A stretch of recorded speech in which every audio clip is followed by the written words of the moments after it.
Polisi menangkap 24 orang yang terlibat bentrokan antara petani dan massa ormas.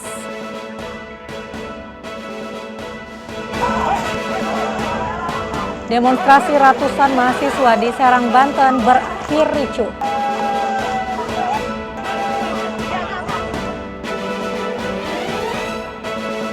Disebut-sebut sebagai wali dan dilantik oleh Roro Kidul, penceramah bertelanjang dada di Sukabumi buka suara.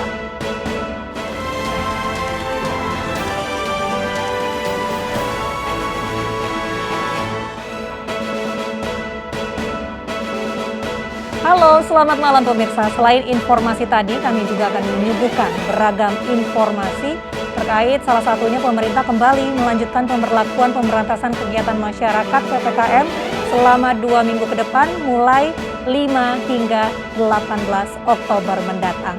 Bersama saya, Mirva Suri, inilah iNews Malam selengkapnya.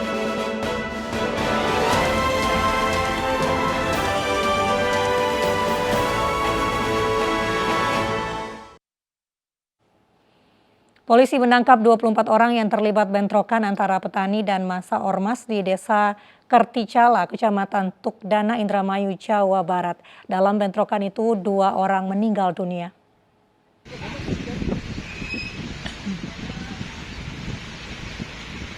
Polres Indramayu bergerak cepat memburu orang-orang yang terlibat bentrokan antara petani penggarap lahan pabrik gula Jati 7 dengan massa dari Forum Komunikasi Masyarakat Indramayu Selatan yang pecah di Desa Kerticala, Kecamatan Tukdana, Indramayu, Jawa Barat, Senin siang.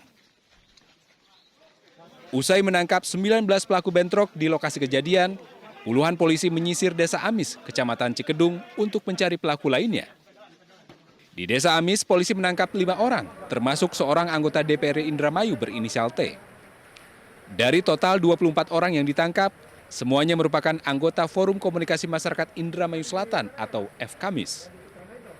Pihak Polres Indramayu hingga kini belum memberikan keterangan resmi terkait bentrokan yang menewaskan 2 orang di Desa Kerticala.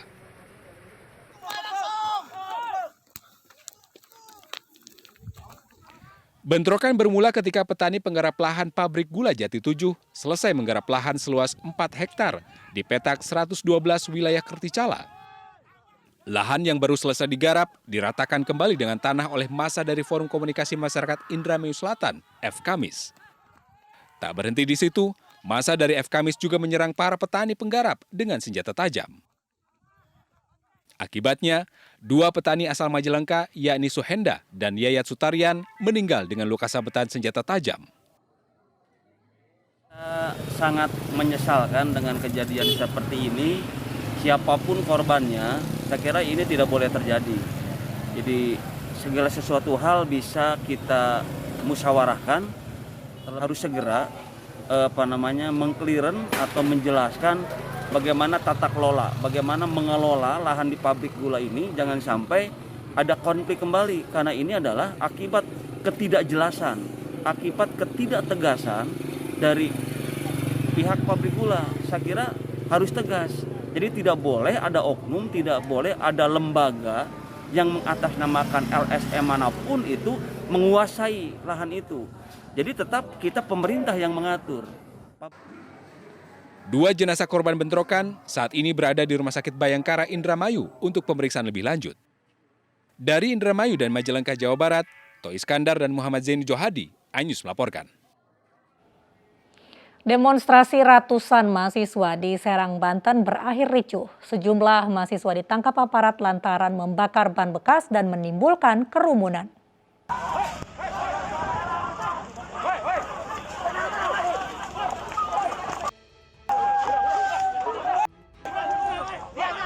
Sejumlah demonstran diamankan aparat setelah membakar ban dan menimbulkan kerumunan saat menggelar unjuk rasa peringatan ulang tahun Provinsi Banten.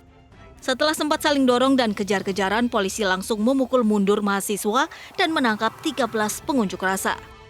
Dalam aksinya, mahasiswa menyoroti pelayanan kesehatan dan sejumlah dugaan kasus tindak pidana korupsi di pemerintahan Provinsi Banten. Mahasiswa juga menuntut agar penyaluran dana bansos dan pengadaan masker berlangsung transparan. Dari Serang, Banten, Mahesa Apriandi, iNews melaporkan. Tak kunjung ada kepastian pemindahan negara, pengungsi Afghanistan mengamuk di kantor UNHCR. Saling dorong terjadi karena polisi membubarkan unjuk rasa yang menimbulkan kerumunan. Saya minta tolong, kenapa tidak selesai masalah saya? Sudah 3 bulan lewat, tetap saya sulitkan ke tempat ini. Pencari suaka asal Afghanistan naik pitam setelah proses pemindahan ke negara ketiga tak kunjung terrealisasi. Polisi pun mengamankan pria ini lantaran dianggap menjadi pemicu kerumunan dan unjuk rasa.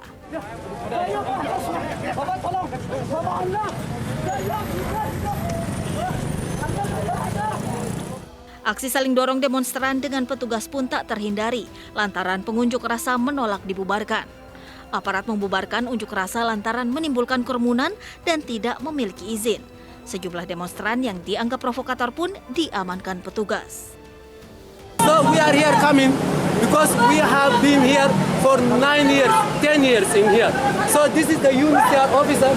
We come in here for many times. They is not never solve our problem and they will never do anything for us.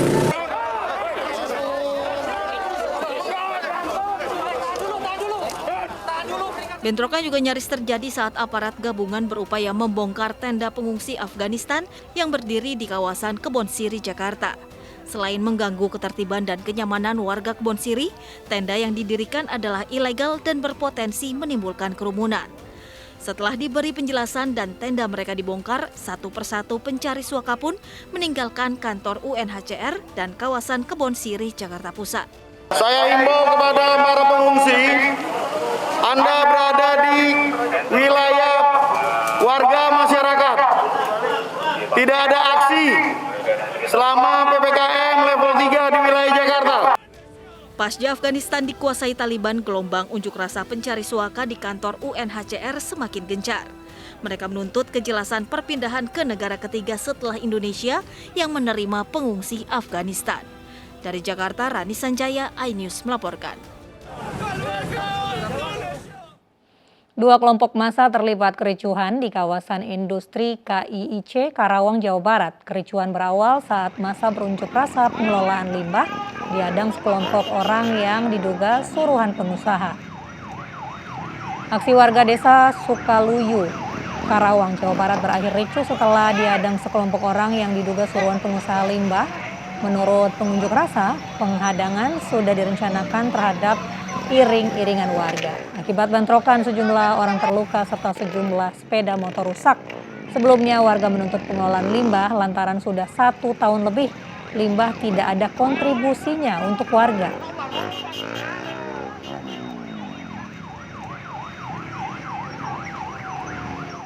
Kebakaran terjadi di sebuah gudang pabrik tekstil di Jalan Jenderal Sudirman, Bandung, Jawa Barat. Ratusan karyawan panik dan berhamburan keluar gudang.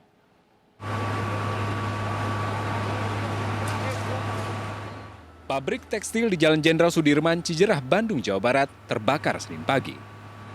Api diduga berasal dari ledakan salah satu pipa transmisi oli yang tersambung dengan alat printing. Ratusan karyawan langsung berhamburan menyelamatkan diri saat api dengan cepat merambat, sehingga tidak ada korban luka ataupun korban jiwa. Di dalam saya lagi jalan kain, ada yang bisa oli, nggak tahu apa. Tapi keluar sih saya oli teh sama kain, jadi kebakar gitu. Oh, tiba-tiba api gede pas saya lihat. Saya lagi jalan tadinya, pada kerja, ada yang tahu ada yang enggak, itu juga pas api gede dikeluarin semua. Banyaknya material mudah terbakar membuat api sulit untuk dipadamkan. Petugas pemadam berjuang berjam-jam untuk menangani kebakaran. Kerugian akibat kebakaran ditaksir hingga miliaran rupiah. Dari Bandung, Jawa Barat, Ervan David, iNews melaporkan. Kebakaran bangunan yang menghanguskan puluhan taksi di Cimahi, Jawa Barat Sabtu lalu diduga ada unsur kesengajaan. Saat olah tempat kejadian perkara, polisi menemukan tas dan korek api serta botol berisi bensin.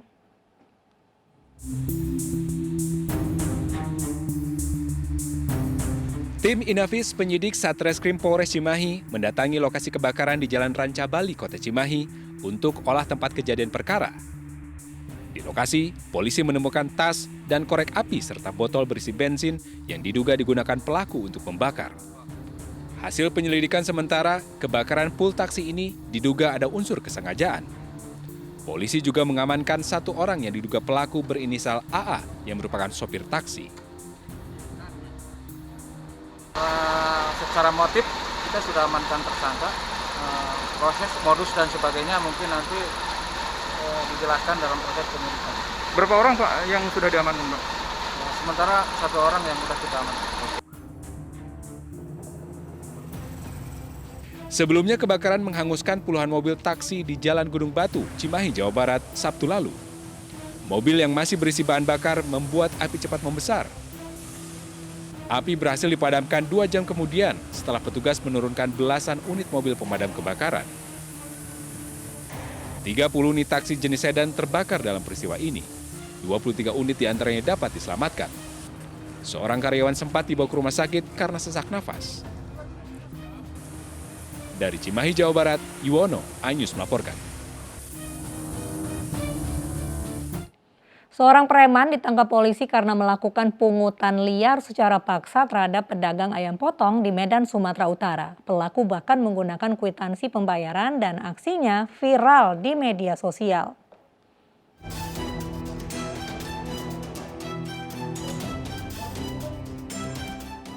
Aksi seorang preman yang diduga melaksanakan pungutan liar secara paksa kepada seorang pedagang ayam potong di Kelurahan Sarirejo, Kecamatan Medan Polonia, Sumatera Utara tertangkap kamera. Sang preman meminta uang jasa tanpa bekerja sebesar Rp50.000. Untuk memperkuat modusnya, pelaku bahkan mengeluarkan kwitansi pembayaran seolah-olah resmi. Setelah viral di media sosial, polisi menangkap pelaku dan mengamankan barang bukti sejumlah kwitansi pembayaran. Saat ini pelaku langsung kita amankan dan kita boyong ke komando guna pemeriksaan. Saat ini korban dan pelaku sudah melakukan perdamaian. Meski pelaku dan korban berdamai, namun sang preman dikenakan wajib lapor selama 1 bulan. Dari Medan, Sumatera Utara, Adi Palapa Harahap, iNews melaporkan. Tak terima anaknya dijewer kepala sekolah karena berkelahi. Orang tua murid aniaya kepala sekolah dengan senjata tajam. Selengkapnya sesaat lagi.